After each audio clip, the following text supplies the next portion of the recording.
எந்த வகையில இந்த ராமராஜ்யம்ங்கிற கனவு வந்து அதை பேசப்பட்டு கொண்டே இருக்கிறது? உண்மையிலேயே ராமராஜ்யம் வந்து அப்படி ஆச்சரியமா இருந்ததா?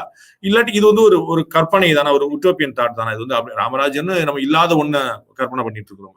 இப்போ நீங்க இத விவரிச்சு உங்க கேள்வியில சொல்லும் போது, வாலியும் பலசாலி ராவணனையே அடக்கினவன் நன்றாக ஆண்டானே. வாலி ராஜ்யம்னு நம்ம சொல்றது இல்லையே, சுக்ரீவ ராஜ்யம்னு சொல்றது இல்லையே.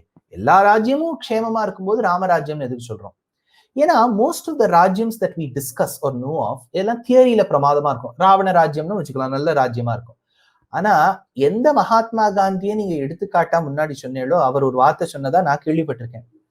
If wealth is lost, nothing is lost. If health is lost, something is lost. If character is lost, everything is lost. அப்படிங்கறத நான் காந்தியடிகள் சொன்னதாக நான் படிச்சிருக்கேன்.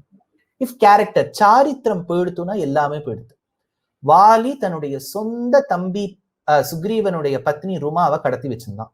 அவன் என்ன ராஜ்யம் பண்ணிருந்தாலும் அவனுக்கு கேரக்டர் இல்லை.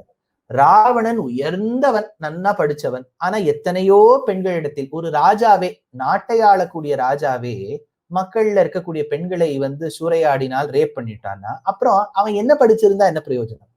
அதனால வாலி ராஜ்யம் ராவண ராஜ்யம்னு சொல்ல முடிஞ்சாலும் அவன் மேல இருக்கக்கூடிய கிரிமினல் கேசஸ், ரேப் கேசஸ் எல்லாம் will not force anybody to tell those names. ராமராஜ்யம்ங்கிறது நமக்கு 2-3 இடங்கள்ல தியரியா தெரியாது. ஒன்னும் நீங்க சொன்ன மாதிரி ராமருக்கு முன்னாடி இருந்த ராஜாக்களுக்கும் அத்தனை பெருமை உண்டு. தசரதனுக்கு இருக்கட்டும், ரகுவம்சம் தானே சொல்றோம் அதுக்கு. ரகு என்கின்ற ரகுவம்சம், மாந்தாத்தா, எல்லா ராஜாக்களும் க்ஷேமமா தான் ஆண்டு வந்தா. தசரதருடைய ராஜ்யத்தை சொல்லும் போது சில சில திருஷ்டாந்தங்கள் எடுக்கிறார், ஸ்லோகங்கள் எடுக்கிறார் வால்மீகி.